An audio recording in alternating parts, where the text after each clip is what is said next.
আসসালামু আলাইকুম সুপ্রিয় শিক্ষার্থীবৃন্দ, আশা করি আপনি সবাই ভালো আছেন। আজকে আমরা ফান্ডামেন্টাল অফ মেনু সাবজেক্টের চ্যাপ্টার 5-এর একটি প্রশ্ন আলোচনা করব।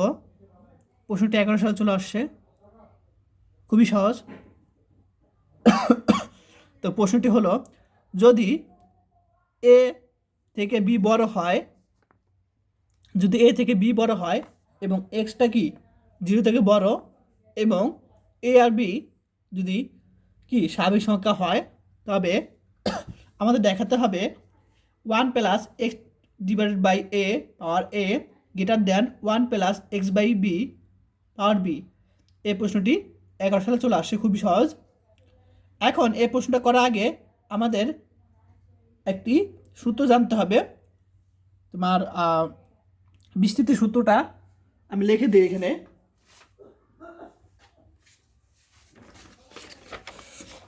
তো সূত্রটা হলো এখানে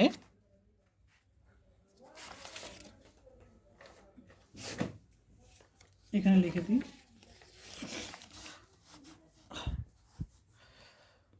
1 + x পাওয়ার n। এটা সূত্র হলো 1 + nc1, তারপর এই যে এটা হবে x + nc2 x² / 2 ফ্যাক্টরিয়াল, এরকমভাবে চলতে থাকবে। nc3 x³ / 3 ফ্যাক্টরিয়াল, এরকমভাবে চলতে থাকবে। এটা সূত্র। এখন এই সূত্র দ্বারা আমরা কাজ করবো এখানে। তো প্রথমে আমরা এটা বের করি।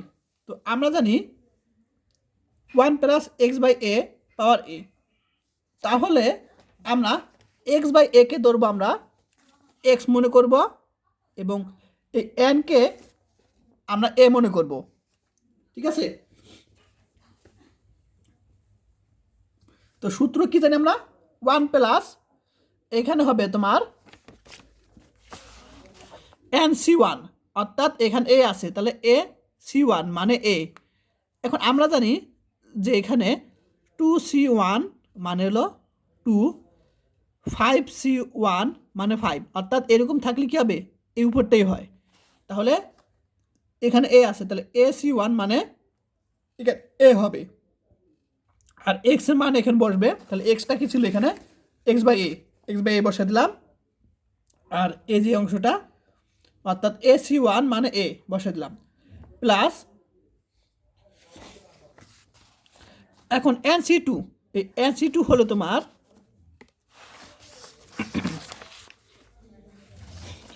এই যে এই nc2 হলো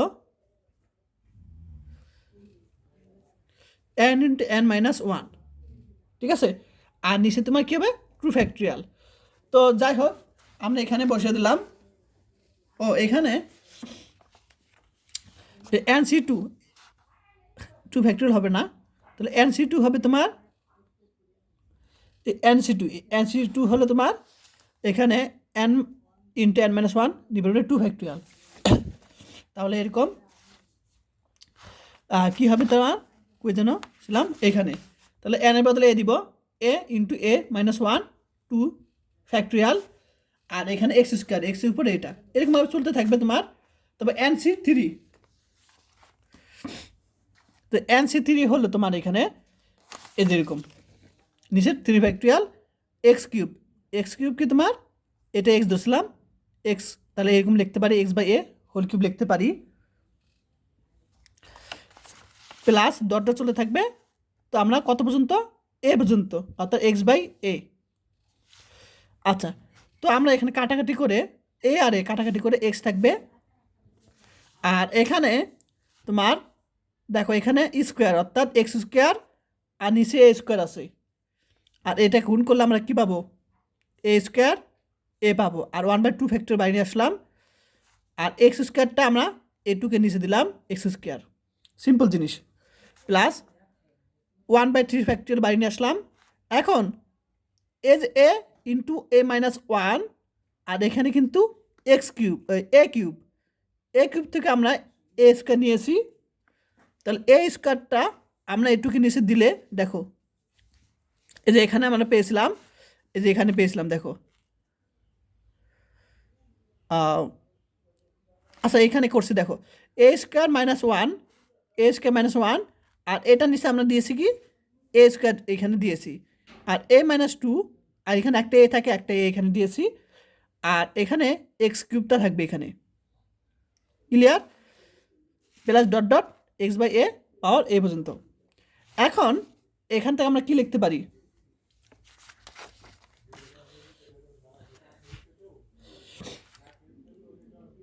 ওয়ান প্লাস এক্স প্লাস, এখন এটা নিচে ভাগ করলে কী হবে? ওয়ান, কাটাকাটি করলে এ থাকবে ওয়ান বাই এ। একইভাবে আমরা এটুক কত মান পেয়েছিলাম? এখানে আমি এটুক পেয়েছিলাম one minus one by a, তাহলে এটুকু কি same one minus one by a পাবো। আর এখানে আমরা এটা নিচে এ দিলে ওয়ান, আর এটা নিচে এ দিলে টু বাই এ লিখতে পারি আমরা এখানে। ক্লিয়ার? তাহলে আমরা টু বাই এ লিখতে পারি এখানে, আর এক্স কিউবটা তাকে এখানে এক্স কিউবটা এখানে লিখলাম, plus dot dot x by a power a লিখতে পারি। তাহলে এটা কার মান পেয়েছি? আমরা এটা মান পেয়েছি এ টুকের। ঠিক একইভাবে সেম, এটাও সেম, শুধু এর বদলে এখানে কী হবে? বি হবে একইভাবে। ঠিক আছে, এখানে এ আছে, এখানে এর বদলে বি হবে। তাহলে আমরা এখানে জাস্ট একই রকম, শুধু এর বদলে আমরা এখানে বি দিয়ে দিছি। ক্লিয়ার? একইভাবে এটাকে আমরা 2 নং সমীকরণ দিলাম, আর এর আগেরটাকে আমরা 1 নং সমীকরণ দিব। ঠিক আছে, এটা কার মান পেয়েছি? এটার মান পেয়েছি, এটাকে 1 নং ধরলাম আমরা এখানে, আর এটাকে আমরা 2 নং সমীকরণ ধরেছি। আচ্ছা, এখন 1 আর 2 নং দ্বারার প্রথম দুইটি পদ ব্যতীত, তাহলে প্রথম এখানে এটুক ওয়ান প্লাস এক্স, আর এখানেও কি ওয়ান প্লাস এক্স, এই দুইটা পদ ব্যতীত প্রথম দ্বারায়, অর্থাৎ 1 নং দ্বারায় এখানে ওয়ান দিবা, 1 নং দ্বারায় বাকি পদসমূহের যোগফল, অর্থাৎ এই যে 1 নং দ্বারার প্রথম দুইটা পদ ব্যতীত বাকিগুলো যোগফল, এই বাকিগুলো যোগফল কী হবে? তোমার বাকিগুলো যোগফল 2 নং দ্বারার বাকি সমূহের যোগফলের হতে কী হবে? বড়। কারণ ঠিক আছে, তাহলে প্রথম দ্বারার প্রথম দুইটি পদ ব্যতীত বাকি পদসমূহের যোগফল 2 নং দ্বারার বাকি পদসমূহের, অর্থাৎ 2 নং এই দুইটা বাদের বাকি পদসমূহের যোগফল হতে বড়, অর্থাৎ এই জিনিসটা বড়। কারণ কি? এ থেকে বি বড় বলছে এখানে আমাদের প্রশ্নে। এখন আমি একটু টেস্ট করি। টেস্ট করার জন্য সাপোজ আমরা এখানে এর মান ধরি, এক্সের মান মনে করি 2 সবসময়, তাহলে এর মান আমি বি থেকে এ বড়, তাহলে আমরা বির মান আমরা 2 ধরলাম, এর মান 3 ধরলাম, তাহলে আমরা এর মান 3 ধরছি এখানে, 1 প্লাস এক্স মান 2 ধরলাম, বাঘ এর মান 2, এর মান 3 ধরছি,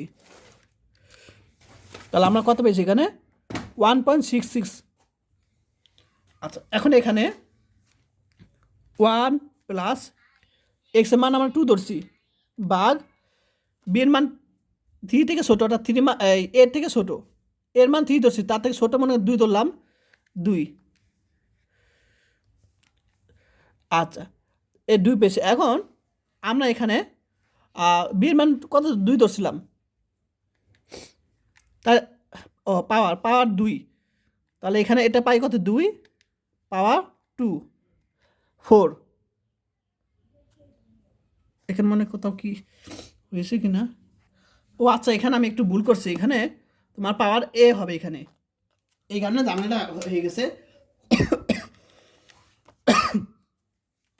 এখানে করে দিই, এটা কেমন আসে? এর মান মনে করো আমরা এখানে কত? 3, পি এর মান 2 ধরলাম এখানে। ঠিক আছে, তো এখানে আমরা কি পাবো? 1 প্লাস এক্সের মান দিলাম 2, 2 প্লাস 3, এখানে এর মান হলো 3, তাহলে আমরা এখানে কি পাবো?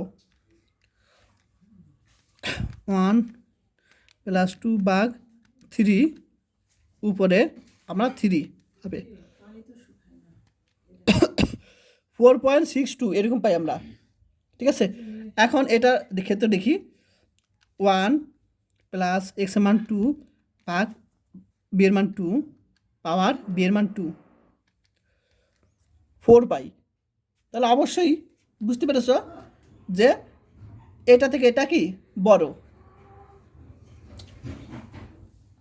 আশা করি সবাই বুঝতে পেরেছো, এইটুকুলো অ্যান্সার। তো যারা কোর্স করতে চাও তারা এই নাম্বারে হোয়াটসঅ্যাপে মেসেজ দিবে। কোর্স ফি 360 টাকা। আর হলো যারা এখনও চ্যানেলটি সাবস্ক্রাইব করো নাই তারা অবশ্যই করে দিও।